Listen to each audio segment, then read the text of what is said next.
नमस्कार मित्रांनो, इशिकाच किचन मराठीमध्ये तुमचं खूप खूप खूप मनापासून स्वागत आहे। तर हिवाळा चालू आहे आणि हिवाळ्यात हरभऱ्याची शेती खूप जास्त होते आणि हरभरा नुसतं खाण्यात उपयोगी नाही तर त्याचं काही बनवूनही बघू। तर आज आपण इथे बनवणार हरभऱ्याच्या कचोऱ्या।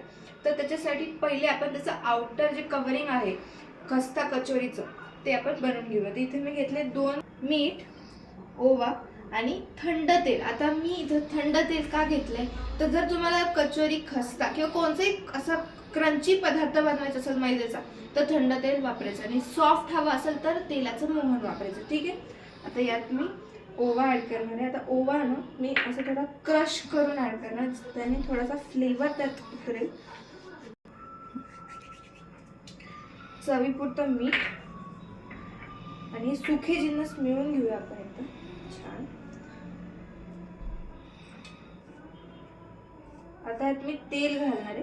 तेलाचं प्रमाण कसं हे बघा। आता तेल टाकायचं केवढं आणि कसं, तर जेव्हा आपल्या या मैद्याचा असा छानसा मुठीचा एक लाडू बनल तर तेलाचं प्रमाण अगदी बरोबर आहे। तर आता यात अगदी थोडं थोडं पाणी घालून एक त्याचा डो आपण रेडी करून घेऊया। सॉफ्टचा डो बनवायचा आहे, जास्त घट्टही नाही आणि अगदी असा पातळ। आपला जो डो आहे तो अगदी सेमी सॉफ्ट झाला पाहिजे आणि एकदा हा भिजून झाला की त्याला एक अर्धा तास छान आपण साईडला ठेवून देऊ।